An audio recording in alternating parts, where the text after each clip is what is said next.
ஓம் சாந்தி. Murali date 8/7/2026. காலை முரளி பாப்தாதா மதுபன். இனிமையான குழந்தைகளே, இந்த சபையில் புறநோக்கில் அமரக்கூடாது. தந்தையின் நினைவில் இருக்க வேண்டும். நண்பர், உறவினர், தொழில் போன்றவற்றை நினைவு செய்தால் வாயுமண்டலத்தில் தடை ஏற்படும். கேள்வி: குழந்தைகள், உங்களுடைய ஆன்மீக ட்ரில்லின் விசேஷம் என்ன? அதை மனிதர்கள் செய்ய முடியாது. பதில்: உங்களுடையது புத்தியின் ஆன்மீக ட்ரில். நீங்கள் காதலிகளாகி உங்கள் காதலரை நினைவு செய்வதே அதன் விசேஷம். இதன் சைகை மன்மனாபவ என்பது கீதையிலும் வந்திருக்கிறது. எனினும் மனிதர்கள் தமது காதலர் பரமாத்மாவை அறியவே இல்லை. அப்போது எப்படி ட்ரில் செய்ய முடியும்? அவர்கள் ஒருவர் பிறருக்கு உடற்பயிற்சி கற்பிக்கின்றார்கள். ஓம் சாந்தி. குழந்தை, அதாவது யோகம் செய்ய வைப்பவர், இங்கே என்ன செய்து கொண்டிருக்கின்றார் என்பதை குழந்தைகளும் புரிந்து கொள்ளுகின்றீர்கள், தந்தையும் புரிந்து கொள்ளுகின்றார். நினைவு யாத்திரையின் ட்ரில் செய்ய வைக்கின்றார். வாயால் எதையும் சொல்ல வேண்டியது இல்லை. யாருடைய நினைவில் இருக்கின்றார்? பரம்பிதா பரமாத்மா சிவனின் நினைவில். அவரது நினைவில் இருந்தால் எந்த அளவு நாம் நினைவு யாத்திரையில் இருப்போமோ அந்த அளவு நம்மிடம் என்ன விகாரம் இருந்தாலும் அது சாம்பலாகும். விகாரத்தை வென்றவராவோம். இது ஆத்மாவின் ட்ரில், சரீர ட்ரில் இல்லை. பாரதத்தில் என்ன ட்ரில் கற்பித்தாலும் அது சரீர ட்ரில். இது ஆன்மீக ட்ரில், அதாவது பயிற்சி, எக்ஸசைஸ். இந்த ஆன்மீக ட்ரில்லில் குழந்தைகள் உங்களை தவிர வேறு யாருக்கும் தெரியாது. ஆன்மீக ட்ரில்லின் சைகை நிச்சயம் கீதையிலும் இருக்கிறது. பகவான் வாக்கு பகவானுடைய குழந்தைகளின் வாக்காகவும் இருக்கிறது. நீங்கள் இப்போது பகவான் சிவபாபாவின் குழந்தைகள் ஆகியிருக்கின்றீர்கள். என்னை மட்டும் நினைவு செய்ய வேண்டுமென குழந்தைகளுக்கு கட்டளை கிடைத்திருக்கின்றது. தந்தை ட்ரில் கற்பிக்கின்றார். குழந்தைகளும் அதே ட்ரில்லை கற்பிக்கின்றீர்கள். தந்தை என்னை நினைவு செய்யுங்கள் என்றே கல்ப முன்னரும் தந்தை சொல்லியிருந்தார். இதை அடிக்கடி சொல்லுவதற்கு அவசியமில்லை, எனினும் சொல்ல வேண்டி இருக்கிறது. இங்கே அமர்ந்து ஒருவர் தனது உற்றார், உறவினர், தொழில் போன்றவற்றை நினைவு செய்து கொண்டே இருந்தால் வாயுமண்டலத்தில் தடை ஏற்படுத்துவார். இங்கே எப்படி நினைவில் அமர்ந்திருக்கின்றீர்களோ அதே போல போக வரவும் காரியங்கள் செய்யும் போதும் நினைவில் இருக்க வேண்டும். அப்படி காதலன், காதலி ஒருவர் பிறரை நினைவு செய்கின்றார்கள். அவர்களின் நினைவு உலகியம். உங்களுடையது ஆன்மீக நினைவு. ஆத்மாக்கள் பக்தி மார்க்கத்திலும் காதலர் பரம்பிதா பரமாத்மாவிற்கு காதலிகளாக இருக்கின்றனர். எனினும் காதலரை அறியவில்லை, தனது ஆத்மாவையும் அறியவில்லை. காதலர் தந்தை வந்திருக்கின்றார். பக்தி மார்க்கத்திலிருந்து ஆத்மாக்கள் காதலிகள் ஆகியிருக்கின்றன. இது ஆத்மாக்கள் மற்றும் பரமாத்மாவின் விஷயம். பாபா, வாருங்கள், வந்து எங்களை துக்கத்திலிருந்து விடுவியுங்கள், உங்களோடு சாந்தி தாமத்திற்கு அழைத்து செல்லுங்கள் என காதலிகள் நீங்கள் காதலர் என்னை நினைவு செய்வதை குழந்தைகளுக்கு நேரில் சொல்கின்றார். இப்போது இந்த துக்கமான மரணலோகம் அழிய வேண்டும் என்பது உங்களுக்கு தெரியும்.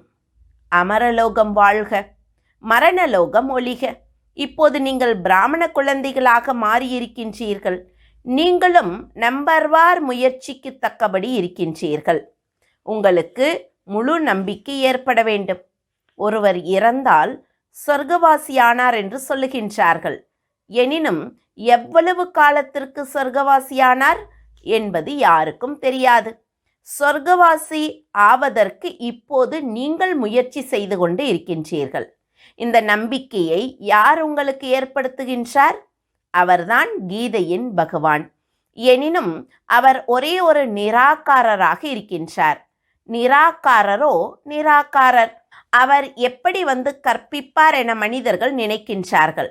தந்தையை அறியாத காரணத்தால் நாடகப்படி ஸ்ரீ கிருஷ்ணரின் பெயரை தவறுதலாக போட்டுவிட்டார்கள்.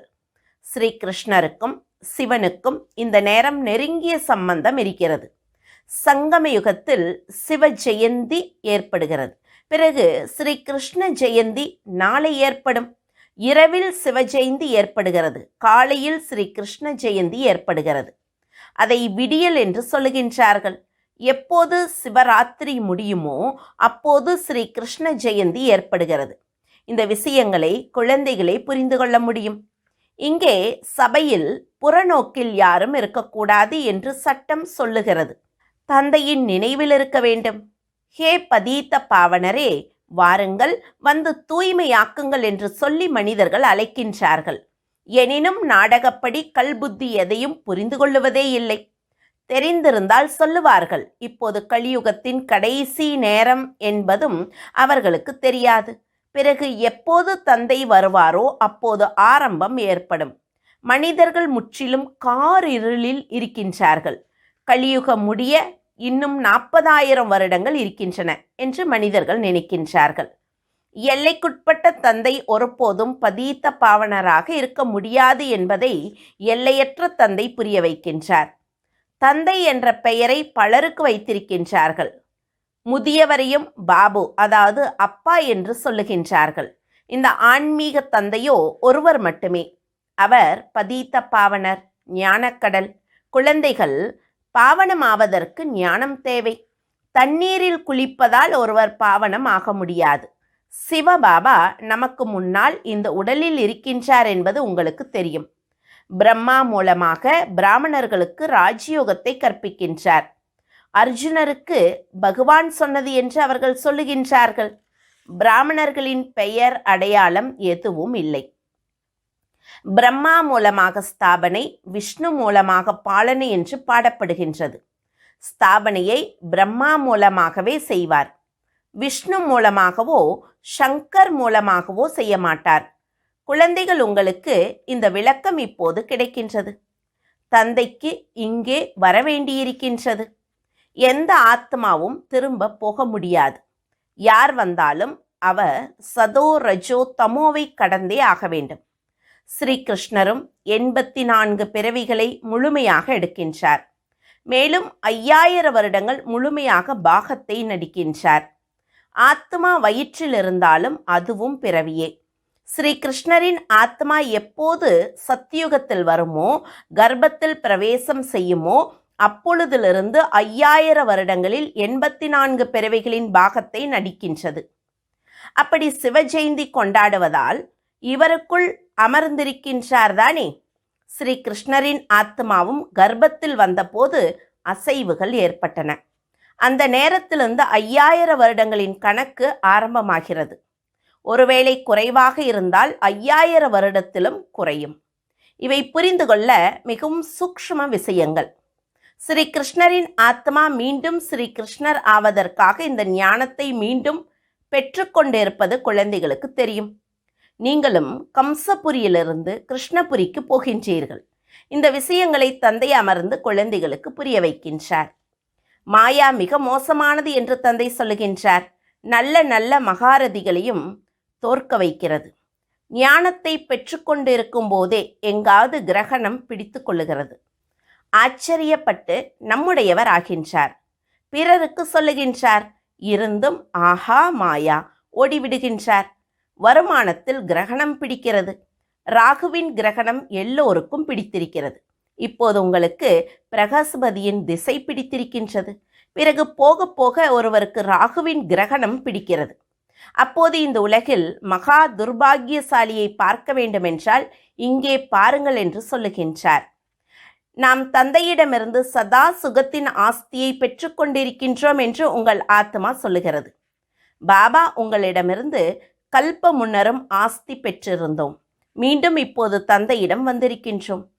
வெளியே உங்கள் சென்டருக்கு அதிகமானோர் புரிந்து கொள்ள வருவார்கள் என்பதை தந்தை புரிய வைக்கின்றார். இங்கே இது இந்திர சபை. இந்திரனாக சிவபாபா இருக்கின்றார். அவர் ஞான மழை பொழிகின்றார். அதனால் அப்படிப்பட்ட சபைக்கு பதீத்தர் யாரும் வர முடியாது.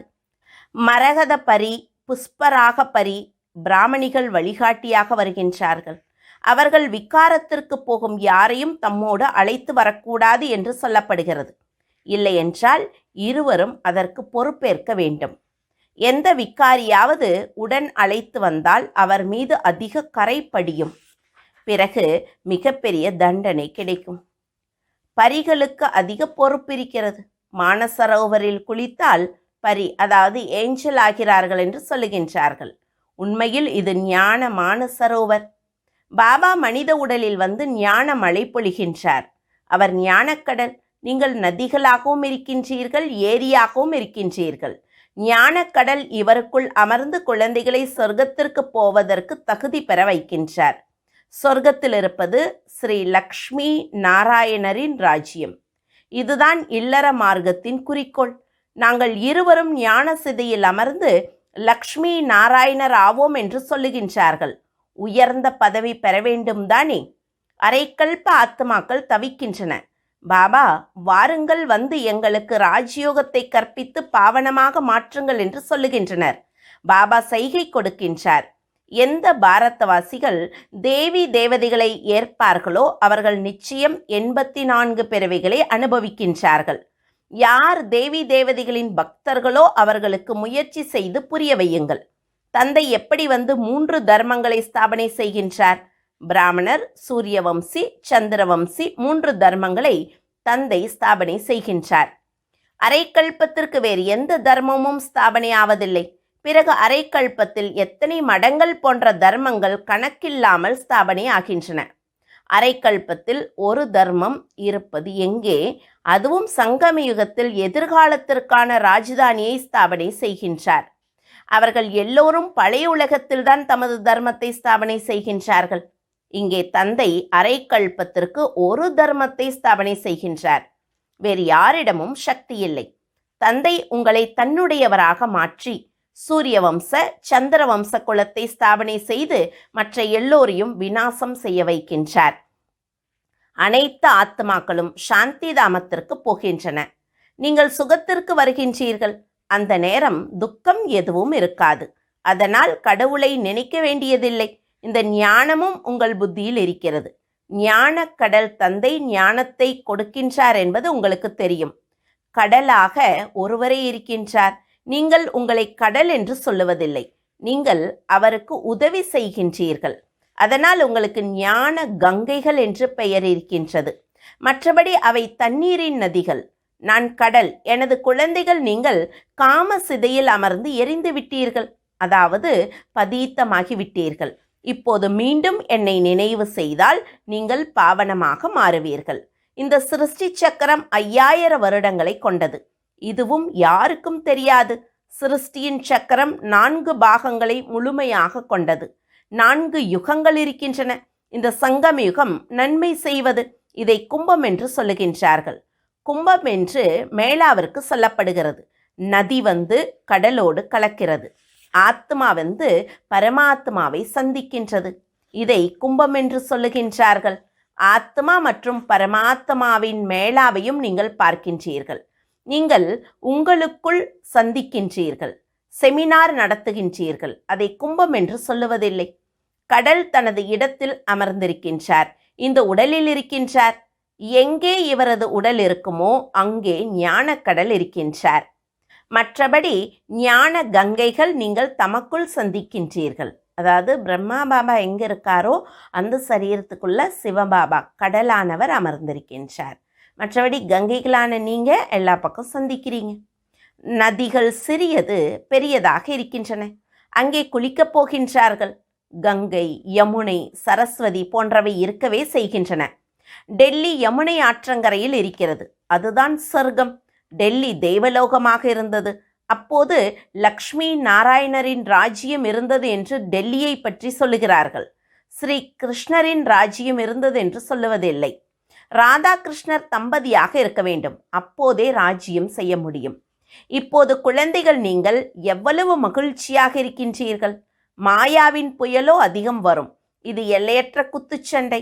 ஒவ்வொருவருக்கும் 5 விக்காரங்களோடு யுத்தம் நடக்கிறது. நிரந்தரமாக தந்தையை நினைக்க வேண்டும் என்று நாம் விரும்புகின்றோம். மாயா நமது யோகத்தை முறிக்கிறது. பரமாத்மா தன் பக்கம் இழுக்கின்றார், மாயை தன் பக்கம் இழுக்கிறது என ஒரு விளையாட்டு காட்டுகின்றார்கள். அப்படி ஒரு நாடகத்தை உருவாக்கி இருக்கின்றார்கள்.